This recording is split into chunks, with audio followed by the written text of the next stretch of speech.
Msikilizaji wa Sbuku FM Radio, ni saa 5 na dakika 6 kwa saa za Afrika Mashariki.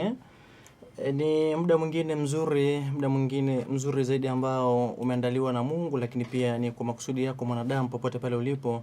Mtumishi wa Bwana Jeho Mkono, mzee wa maombi kutoka Tegeta pale kwa Ndevu, huduma yake inapatikana pale, lakini pia atakuwa amebatana na Mfalme Edward.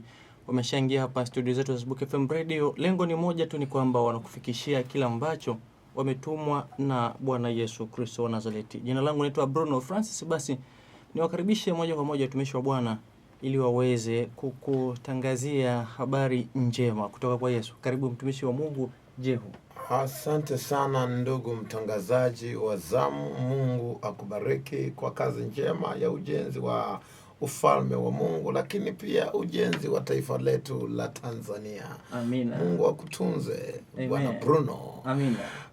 Wapendwa wasikilizaji wangu, ninawasalimu katika jina la Yesu Kristo wa Nazareti. Mahali popote ulipo, chumbani kwako, nyumbani kwako, sebuleni kwako, ninasema jina la Bwana Yesu libarikiwe. Tumsifu Yesu Kristo. Bwana Yesu asifiwe. Mpendwa msikilizaji wangu, umesikia mwana kondoo ameshinda, maana ake tumfuate. Umesikia ya kwamba Bwana Yesu asifiwe. Tumsifu Yesu Kristo. Mpendwa msikilizaji wangu, kwa majina yangu ninaitwa Pastor Jeho Mkono, mchungaji Jeho Mkono, mzee wa maombi. Mchungaji Jeho Mkono, mzee wa maombi, Tonka CVC, The Conquerors House pale Tegeta. CVC, The Conquerors House pale Tegeta. Mpendo msikilizaji, Conquerors Prayer Mountain International ndipo ambapo tunatoka, mimi na ndugu yangu pacha wangu huyu Mfalme Edward Nabii. Tegeta unaposhuka, unashukia kituo cha kwa Ndevu. Wale ambao walihudhuria kongamano la siku 21, ilikuwa ni patashika chanika. Mungu aliyatenda mengi makubwa ya ajabu. Watu hawakuwahi kujua kwamba ndani ya mwanadamu kuna wengine wanatawaliwa na mzimu unaitwa Kanyamazongo. Na huu ni mzimu kutoka nyanda za juu kusini. Mzimu Kanyamazongo toka kwa manyamanyafu, hasa unawasumbua sana watu wa kuanzia Iringa, Njombe, Mbeya mpaka Sumbawanga kule. Mzimu unaitwa Kanyamazongo, unatokana na manyamanyafu na mizimu huko kutoka kwenye Kwawa na nini. Lakini pia watu hawakujua kwamba mwanadamu anaweza kavamiwa na jini anaitwa Kanjunzi. Huyu ni jini toka Kongo huko, jini ambaye anapita kaskazini, maeneo kama hayo, Kanjunzi. Na waliyaona hayo mambo ya ajabu. Wengine hawakujua kwamba mwanadamu mwingine anaweza kavamiwa na mzimu wa hewani, yani msiuka tu wa hewani ukaingia hewa ukamvaa. Sasa wakawa wanashangaa maajabu katika mkutano na kongamano lile kubwa la kinabii ambalo liliongozwa na mimi mzee wa maombi nikishirikiana na Mfalme Edward Nabii pale Tegeta katika ukumbi wa Kiaroni ndani ya Conquerors Prayer Mountain International.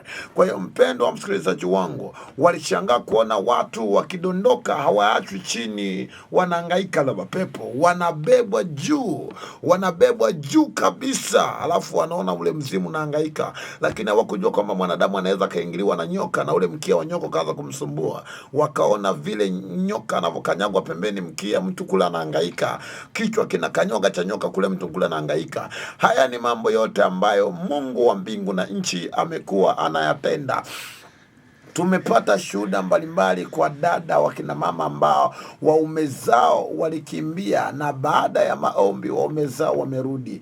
Lakini mabinti ambao wachumba walikuwa wanasumbua, baada ya maombi tuliyofanya ndani ya siku 21 zilizopita, basi wengine leo wametuma message za ushuhuda. Kwa mfano mojawapo inasema, nilikuja kwenye kongamano hilo la mzee wa maombi la siku 21 na Bwana amenitendea, mchumba wangu amenilipia mahali, bado bado tu kuja kuchukuliwa au kuambiwa tarehe ya harusi.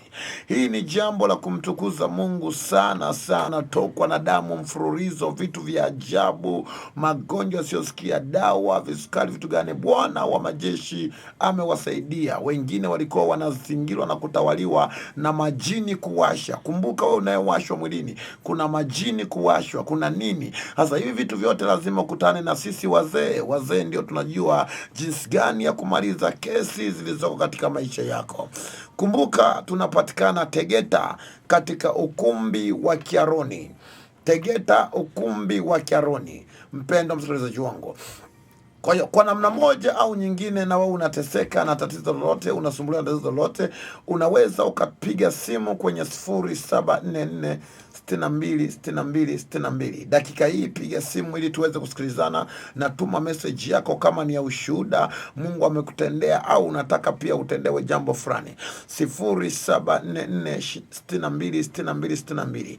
Hiyo ni namba ya Voda, lakini namba ya Tigo ni 0674 752675.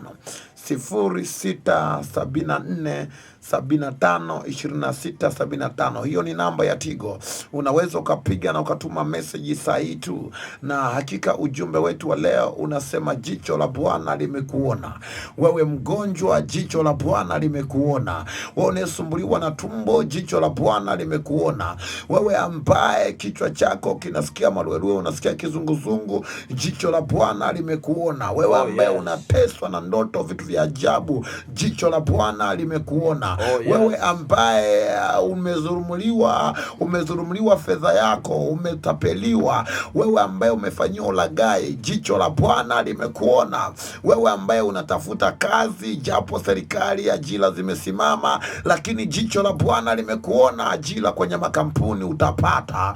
Wewe ambaye unahangaika, mchumba wako anakusumbua, nasema jicho la Bwana limekuona. Wewe ambaye unasumbuka, mtoto wako hana kazi au kibarua ndio hicho kinaisha, jicho la Bwana limekuona. Hii ni sauti ya mzee wa maombi Jeo Mkono toka Conquerors Prayer Mountain International. Hii ni huduma ya maombi na maombezi kwa mataifa yote na watu wa dini zote na kabila zote. Na kuanzia siku ya kesho Ijumaa, hii ni habari njema, kaa vizuri usikilize. Kuanzia kesho Ijumaa tunayo operation ya kufungua kitabu. Hii ni ujumbe unatoka kwenye kile kitabu cha Ufunuo sura yake, Ufunuo wa Yohana sura ya 5. Biblia inasema kitabu kikifungwa hakiwezi kusomeka, lakini kitabu kikifunguliwa kinaweza kikasomeka.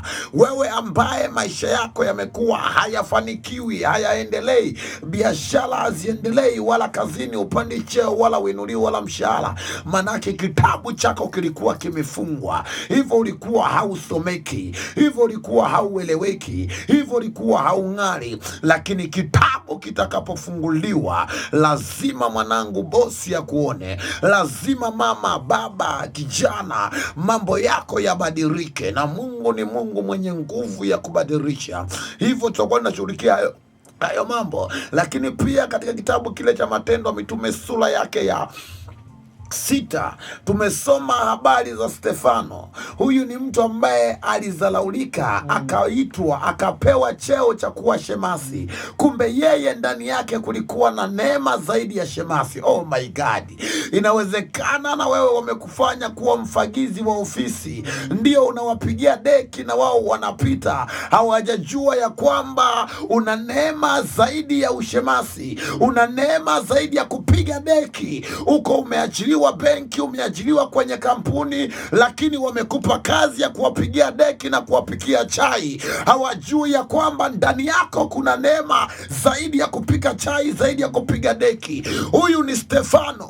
Walimwangalia katika hali ya kiwanadamu, walimwangalia katika hali ya kawaida, wakamwambia Stefano na wenzako 7, kazi yenu mtasimamia chakula cha wajane, mtasimamia ratiba za jikoni. Wakawekea mikono ya kusimamia chakula, wakawekea mikono ya kulinda chakula, wakawekea mikono ya kukaa jikoni. Oh my God. Hawakuwekewa mikono ya kuhubiri Injili. Naomba unielewe vizuri. Hawakuwekewa mikono ya kuita kuitwa wachungaji, hawakuwekewa mikono ya kuitwa mitume, waliwekewa mikono ya kuwa mashemasi. Sio shemasi wa kubeba watu kanisani, yani shemasi wa kulinda chakula cha wajane. Oh my God. Ukisoma kitabu cha Matendo ya Mitume sura ya 6, maajabu ni ule mstari wa 8. Biblia inasema bali Stefano ingali amejaa uweza na nguvu, ingali amejaa uweza, roho na nguvu, akatenda miujiza na ishara kupita kawaida. Yani wale waliompa kazi ya kuchunga jiko, kazi ya kulinda chakula, wakamkuta anaponya viwete na vilema, wakamkuta anahubiri injili, visukari vinapona, kansa zinapona, wakakuta anafufua wafu. Na kwambia ilikuwa ni maajabu. Hapa ndipo mzee wa maombi ninapata ufunuo wa kukuambia wewe ni zaidi ya vile wanadamu wanavyokuona. Wanadamu wanakuona hauna kazi, wewe ni zaidi ya kutokuwa na kazi. Wanakuona wewe ni tasa, lakini wewe ni zaidi ya tasa. Wanakuona wewe haufai, nasema mimi ni zaidi ya vile wanavyokuona. Haya ni mambo ambayo yatafanyika ndani ya siku hizi 3. Wako watumishi wa Mungu kutoka Dar es Salaam hapa, kutoka Arusha kule. Wako watumishi wa Mungu ambao wanatoka Nairobi, wengine wanatoka Mbeya, wengine wanatoka Uganda, na watumishi wengine kutoka Kongo. Tutaungana watumishi wa Mungu 7 ndani ya madhabahu moja. Nami mzee wa maombi Jeu Mkono, mzee wa The Conquerors Prayer Mountain International, nitaongoza hilo gurudumu. Nilikuwa na kudokezea tu hicho kipengele. Tutafungua kitabu cha maisha ya watu, tutafungua maisha ya watu, biashara za watu, kazi za watu. Tutafungua, wengine unakuta ni binti lakini ni kama mzee. Tutafungua ubinti wa watu, wengine ni mama mdogo anakuwa kama bibi kwa sababu ya mapepo na majini. Tutafungua umama wake, maana imeandikwa katika Zaburi, nitarejesha ujana wako, uzee wako kama nini? Kama tai. Bible imeandika.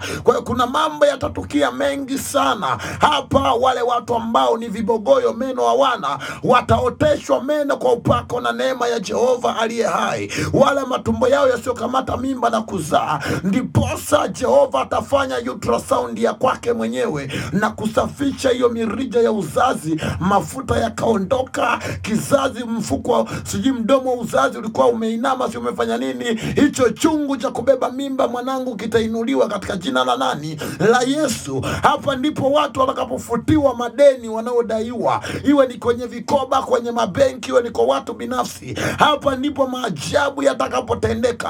Hapa watu ambao ni maskini, mafukara wa kutupwa, ndiposa ujumbe huu wa Stefano unawahusu kwamba wao ni zaidi. Ni kweli leo hawana kazi, lakini wakionana na mzee wa maombi watapata kazi. Ni kweli leo hauna mchumba, hauna mume, ukionana na mzee wa maombi utapata mume. Ni kweli leo hauna biashara, hauna mtaji, hauna naye kuangalia, ndugu amekukataa jamii, ukionana na mzee wa maombi kibali kitapatikana. Hivyo unapaswa kuzingatia namba za simu.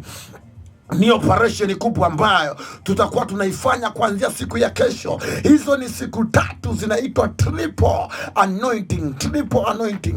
Power versus power. Power versus power. Must is a lesser power submit. Yani nguvu ya mapepo ulionayo ni ndogo kuliko nguvu ya Yesu. Nguvu ya majini yanayokutesa ni ndogo kuliko nguvu ya Yesu. Nguvu ya wachawi wanaokutesa ni ndogo kuliko nguvu ya Yesu. Ndiposa tunasema power versus power.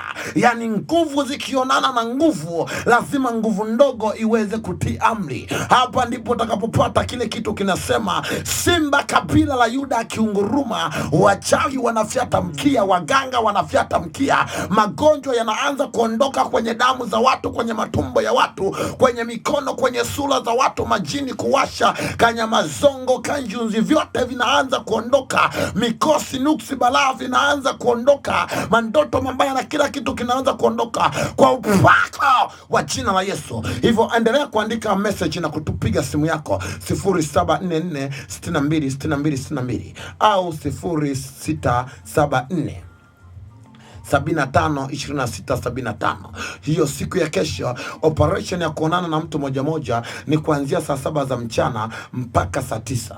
Yani masaa mawili tu yatakuwa ni ya kuonana na mtu moja moja, kumshauri na kumwombea na vitu vinginevyo. Lakini kuanzia saa 9 za mchana itakuwa ni sifa, kuabudu, shangwe na nderemo.